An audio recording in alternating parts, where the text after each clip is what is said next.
America, Israel, Iran war के बीच में सबसे ज़्यादा जो विवादित हिस्सा था स्ट्रेट ऑफ हॉर्मुज था। आज सीज फायर की खबर जब आई तो कई लोगों ने राहत की सांस ली कि अब तो स्ट्रेट ऑफ हॉर्मुज खुल जाएगा।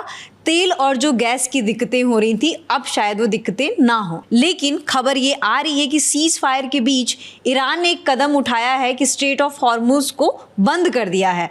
क्यों बंद किया है, क्या उसकी वजह है, हमारे साथ है नेहा जानकारी देंगी। जी नेहा। देखिए रितु, अभी इस सीज़ फायर को, ये जो पाकिस्तान द्वारा मीडिएटेड सीज़ फायर था, इसे अभी कुल 24 घंटे भी पूरे नहीं हुए हैं और स्ट्रेट ऑफ हॉर्मुज को बंद करने की खबरें दोबारा से सामने आ रही है।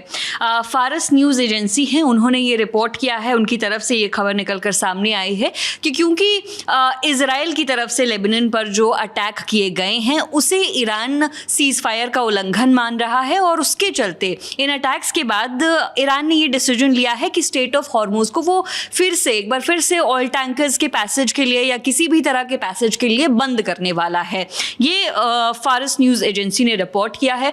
इसी के साथ साथ उन्होंने ये इन्फॉर्मेशन भी दी है कि जब से सीज फायर का ऐलान किया गया था और ईरान ने ये डिसीजन लिया था कि स्ट्रेट ऑफ हॉर्मुज को खोला जाएगा, उसके बाद से सुबह के समय 2 तेल टैंकरों को स्ट्रेट ऑफ हॉर्मुज से गुजरने की परमिशन भी दी गई थी। ये परमिशन दी गई थी, 2 ऑयल टैंकर्स वहां से गुजरे भी हैं। लेकिन अब क्योंकि लेबनान की हम बात कर रहे हैं, लेबनान पर अटैक इजराइल ने किए हैं, जिसके बाद से इस तरह की खबर निकल कर अभी सामने आ रही है। रिपोर्ट के अनुसार हम बता रहे हैं कि स्ट्रेट ऑफ हॉर्मुज को बंद करने का एक बार फिर से डिसीजन जो है ईरान ने ले लिया है। जी, तो लेबनान जो है वो ईरान का एक सहयोगी देश है और वहाँ पे एक समर्थित ग्रुप है हिजबुल्ला। तो लेबनान में किस तरह की अटैक की खबरें आ रही हैं और क्या क्या वहाँ पे चीज़ें हुई हैं, नेहा आप बता दीजिए। देखिए, लेबनान में जो वायलेंस हुआ है उसको पर्टिकुलरली इंटेंस बहुत इस वक्त माना जा रहा है। वैसे तो ईरान की तरफ से भी काउंटर अटैक्स किए जा रहे हैं, उसके बारे में भी हम अपने दर्शकों को बताएंगे। लेकिन पहले अगर हम यहाँ पर बात करें तो लेबनान पर जो लगातार अटैक्स किए जा रहे हैं इजराइल की तरफ में, उसमें अभी तक जो जानकारी निकल कर सामने आई है, इंडिया टुडे की रिपोर्ट के मुताबिक 89 लोग जो हैं उसमें मारे जा चुके हैं, जबकि 700 लोग इसमें इंजर्ड बताए जा रहे हैं, जो भी गंभीर रूप से घायल बताए जा रहे हैं।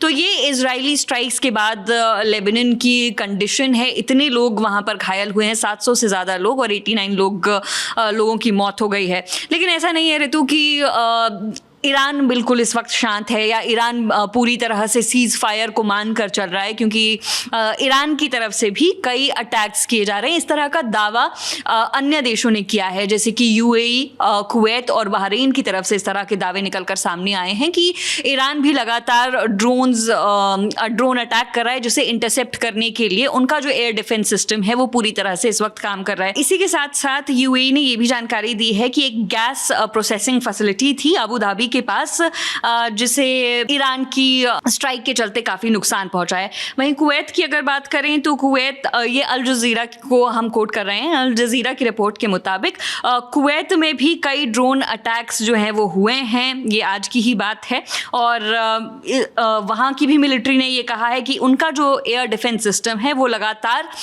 इंटरसेप्ट करते जा रहा है मल्टीपल यूएवीज को जो लॉन्च की जा रही है ईरान की तरफ से। और ये भी आपको बता दूं कि कुवैती डिफेंस मिनिस्ट्री ने ये भी जानकारी दी थी कि 28 ड्रोन्स को न्यूट्रलाइज किया गया है। ये इंटेंस हॉस्टाइल ईरानियन अटैक्स थे, उसमें 28 ड्रोन को इंटरसेप्ट किया है। साथ ही बहरीन की जब हम बात करते हैं तो बहरीन ने जो जानकारी सामने निकल कर आई है बहरीन की तरफ से, वो ये बताया गया है कि 2 लोगों को खास इंजरीज पहुंची है। जो ड्रोन्स इंटरसेप्ट किए गए हैं उसका जो मलबा नीचे गिर कर आता है, उसकी वजह से 2 लोग हैं, 2 सिटीजन्स हैं बहरीन के, जिनको गंभीर चोटें आई हैं और साथ ही कई घर भी वहां पर डैमेज हुए हैं ड्रोन्स को इंटरसेप्ट करने के बाद। तो इसी तरह से आप देख सकते हैं कि दोनों ही तरफ से अभी अटैक्स की जो है खबरें आ रही हैं। ऐसा दावा किया जा रहा है इन बाकी 3 देशों की तरफ से कि ईरान इन पर लगातार अटैक कर रहा है और ड्रोन्स और मिसाइल्स जो हैं वो ईरान की तरफ से भी अभी रुकी हुई नहीं है। और वहीं लेबनान पर जो इजराइल की तरफ से अटैक किया गया है, तो हम बार बार यही कह रहे थे जब से हम लोग इस तरह की खबरें लेकर सामने आ रहे हैं कि ये जो सीज फायर है ये बहुत ही फ्रेजाइल है। इसे आप फ्रेजाइल ट्रूथ समझ कर चल सकते हैं कि कह तो दिया गया है कि सीज फायर हो गया है, 2 हफ्तों के लिए दोनों ही तरफ से अटैक नहीं किए जाएंगे और स्ट्रेट ऑफ हॉर्मुज को खोल दिया जाएगा। लेकिन अब ईरान ने ऐलान कर दिया है कि स्ट्रेट ऑफ हॉर्मुज बंद हो गया और दोनों तरफ से अटैक्स भी जो है वो पूरी तरह तो कम से कम बंद नहीं हुए हैं। जी, तो इस बारे में एक जानकारी और भी है कि डोनाल्ड ट्रंप ने ये कहा कि वो सीज़ फायर में लेबनान को इंक्लूड नहीं किए हैं। On the other hand Iran ये कह रहा है कि उन्होंने पूरे रीजनल सिक्योरिटी की बात की है। तो इस तरीके की जो जानकारियाँ सामने आ रही है कि सीज़ फायर 14 दिन का ऐलान हो गया है, लेकिन दोनों तरफ से अटैक्स नहीं रुक रहे हैं। आगे इस बारे में जो भी जानकारी आएगी हम आप तक पहुँचाते रहेंगे। मेरा नाम है रितु, मेरे साथी नेहा, कैमरे के पीछे आलोक। देखते रहिए दिल एलन टॉप।